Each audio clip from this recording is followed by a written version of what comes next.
Hey, welcome everybody. You're tuning in to howtoplaystock.com. My name's Kepley.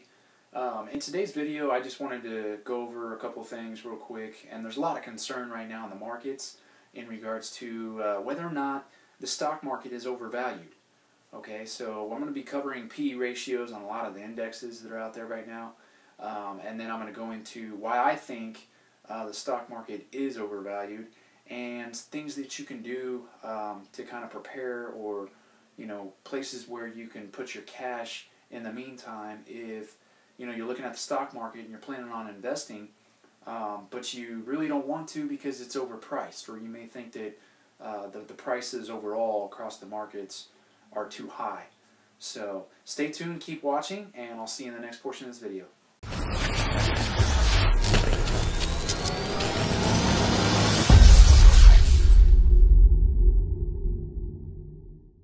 Welcome back, guys. Today's February 7th, 2017. In today's video, I'm going to cover the question of whether or not the stock market is overvalued or overpriced. So starting off with this video, I just took some data from today's PE ratios on a few of the major indexes across the board for the markets. So is the stock market overvalued? Well, let's start out first by finding out what the PE ratio median is. So this would be like kind of fair value according to PE ratios, which is your price to earnings ratios, and this will go across the board on all indexes. So normally your PE ratio median is around 10 to 14. Okay. Now I took data off of the S&P 500, the Dow Industrial, and the Dow Utility. I could have kept going with a big list of these, but just for the sake of keeping this video short, I just wanted to show you a couple of the major ones and show you where their PE ratios are right now. So the S&P 500, as of today, the PE ratio on that is 25.73. The Dow Industrial is at 20.31. The Dow Utility is at 26.71. Okay, now I told you that the PE ratio median is about 10 to 14. And this information that I'm getting is based off of reported earnings and operating earnings. Okay, so just looking at that and looking at these scores here on the PE ratios, you can tell that the markets overall are way overvalued if you are just going off of PE ratios or price to earnings ratios. Okay, now there's a lot of chatter and a lot of talk right now, especially since Trump took office, as to whether or not the markets are going to be able to sustain this uptrend that they're in right now. Since he was elected and since he has taken office, the markets have went up parabolically by about 1,800 points. Okay, now there's a lot of euphoria around that, and people are like basically just feeling good. They're watching their 401k accounts go up, and that all sounds really good in the short term. But you have to remember that based off of what I just showed you here with PE ratios, the stock market is overvalued. Okay, and it's going to have to correct at some point. You can't have $20 trillion worth of a national deficit and it keeps climbing. You can't have interest rates, the federal fund interest rates at zero still, and have a stock market that continues to go up parabolically without something having a correction. And there's a lot of guys out there talking about where the market is from a cycle analysis standpoint, just to price to earnings. You got day traders out there as well who are talking about get ready because the markets are going to start coming down here soon. And I think they're about 100% right on that. And it's just based off pure math. So I think these market prices are going to have to come down. Now, the reason why I'm touching on that and I'm shooting this video today about that is because you're probably wondering, what can you do as an investor, meantime, if you can't invest in the stock market, or if, you're looking at the prices and you're telling yourself, well, this seems a little too expensive for me to get in right now, especially if I know the markets might be coming down here soon. So what can you do and where can you place your cash in the meantime?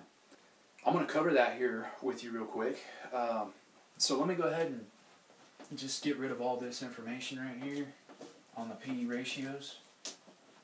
And I'm going to just list out a few things that you can do in the meantime while you're waiting for these markets to come down. Because if you didn't watch my previous video I shot, go ahead and check it out. I'll leave a link in the description here for that video that I shot last week.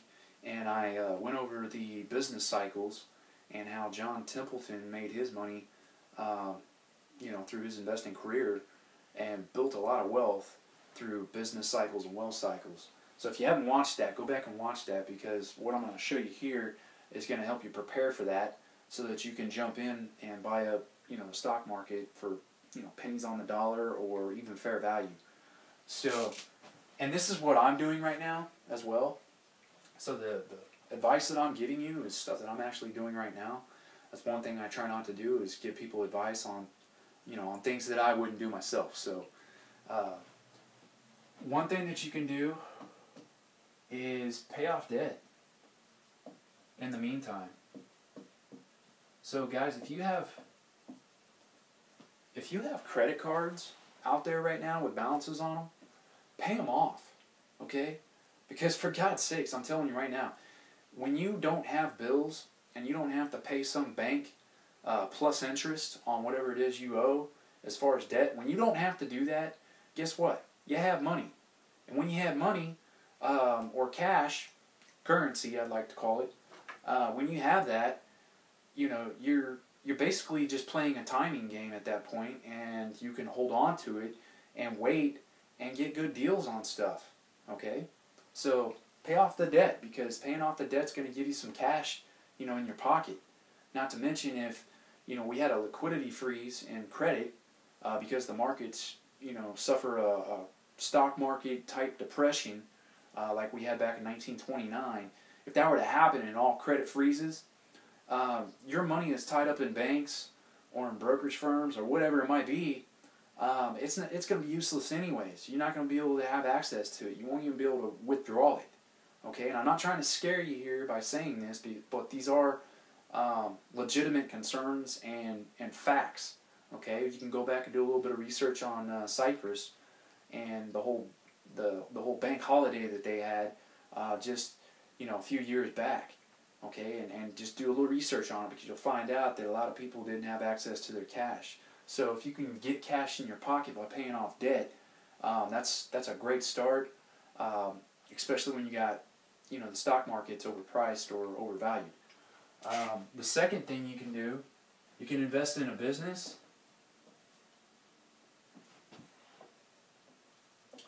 Or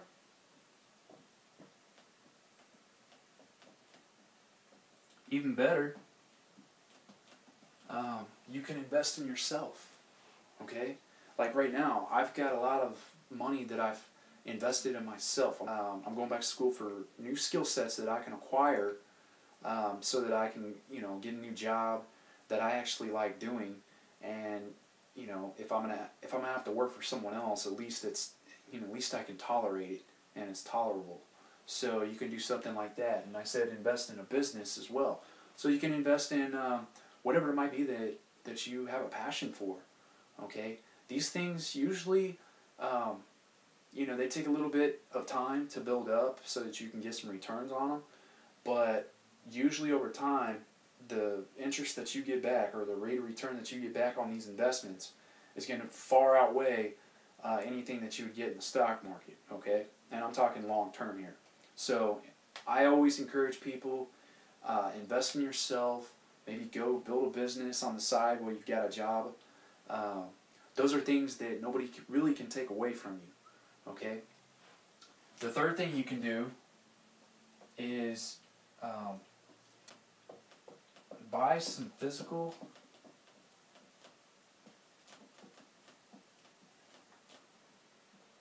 silver or physical gold. And I can't emphasize this enough to you guys. When it comes to currency versus gold and silver, okay, when you compare those two, they're two totally different asset classes, okay?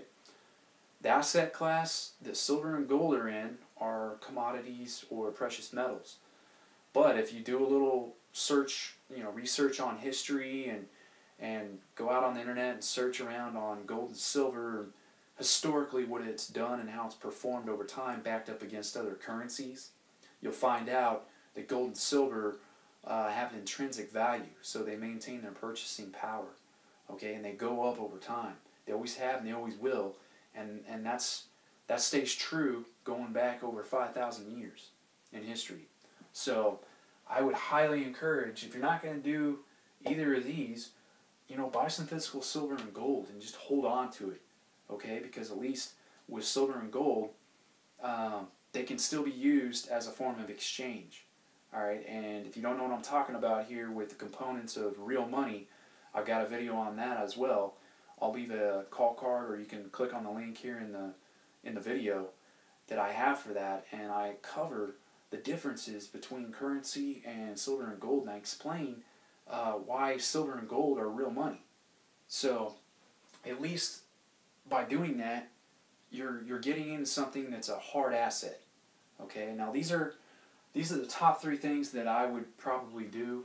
The only other thing that I would recommend maybe is, again, like I said earlier, just hold cash.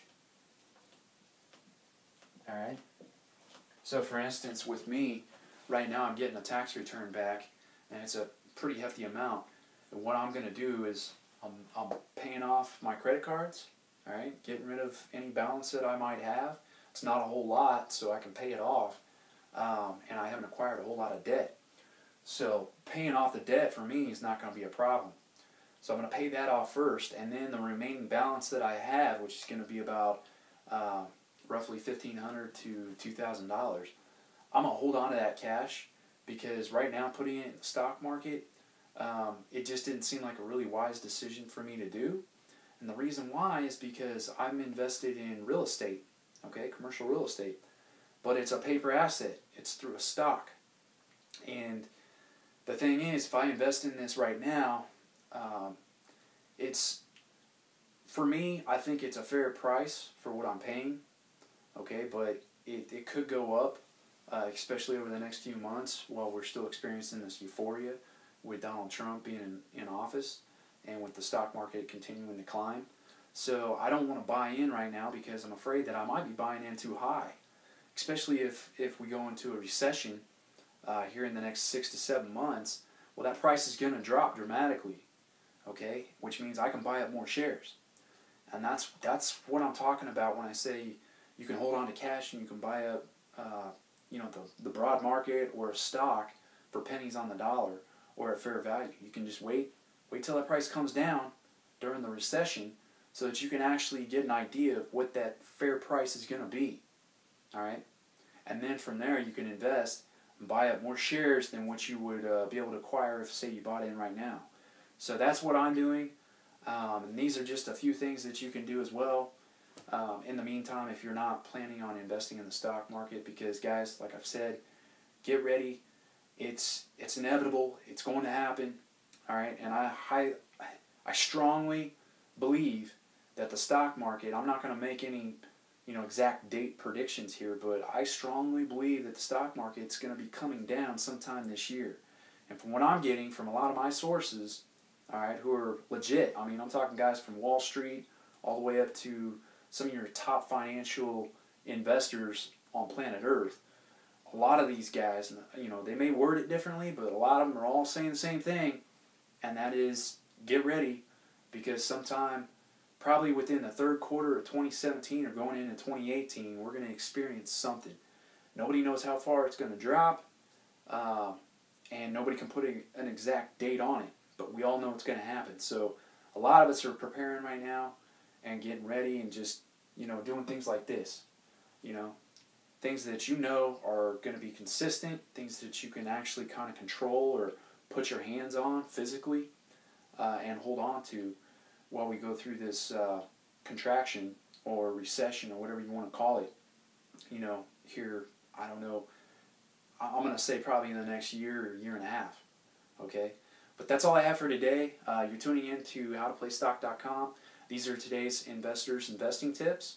If you haven't subscribed to the channel, please do so. And if you like what you're hearing here, go ahead and share and like the video. Get it out there to other people.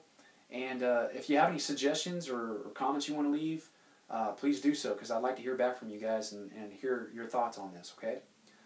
Till next time, I'll talk to you guys later.